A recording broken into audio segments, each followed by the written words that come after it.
40-ാമത്തെ വയസ്സിൽ കാഴ്ച നഷ്ടപ്പെട്ട സക്കരിയ അൻസ്വാരി റളിയല്ലാഹു അൻഹു പലർക്കും ദുആ ചെയ്തിട്ട് കാഴ്ച നേടിക്കൊടുക്കുന്നുണ്ട്. ശിഷ്യന്മാർ ചോദിച്ചു, ഉസ്താദിൻ്റെ കാഴ്ച പോയിട്ട് ഉസ്താദ് എന്താ ദുആ ചെയ്യാത്തത്? 40 കൊല്ലം ഏതായാലും കാഴ്ച ഉണ്ടല്ലോ, ഇനിയൊരു 40 കൊല്ലം കാഴ്ച ഇല്ലാതാവട്ടെ, എന്നാൽ എനിക്ക് മനസ്സിലാവുമല്ലോ കാഴ്ചൻ്റെ വില. 80-ാമത്തെ വയസ്സിൽ ശിഷ്യന്മാർ ഓർമ്മിപ്പിച്ചു കൊടുത്തിട്ടാണ് മഹാനവറുകൾ ദ്വാരന്ന് വാങ്ങുന്നതെന്ന് ചരിത്രത്തിൽ കാണാം. പറഞ്ഞതിൻ്റെ താല്പര്യം വൈൻ തഉദ്ദു നിഅമത്തല്ലാഹി എന്ന ആയത്തിൻ്റെ വ്യാഖ്യാനത്തിൽ കാണാം.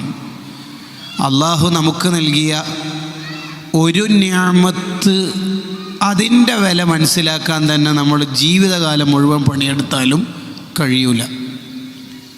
അതിനൊറ്റ ഒരു ഉദാഹരണം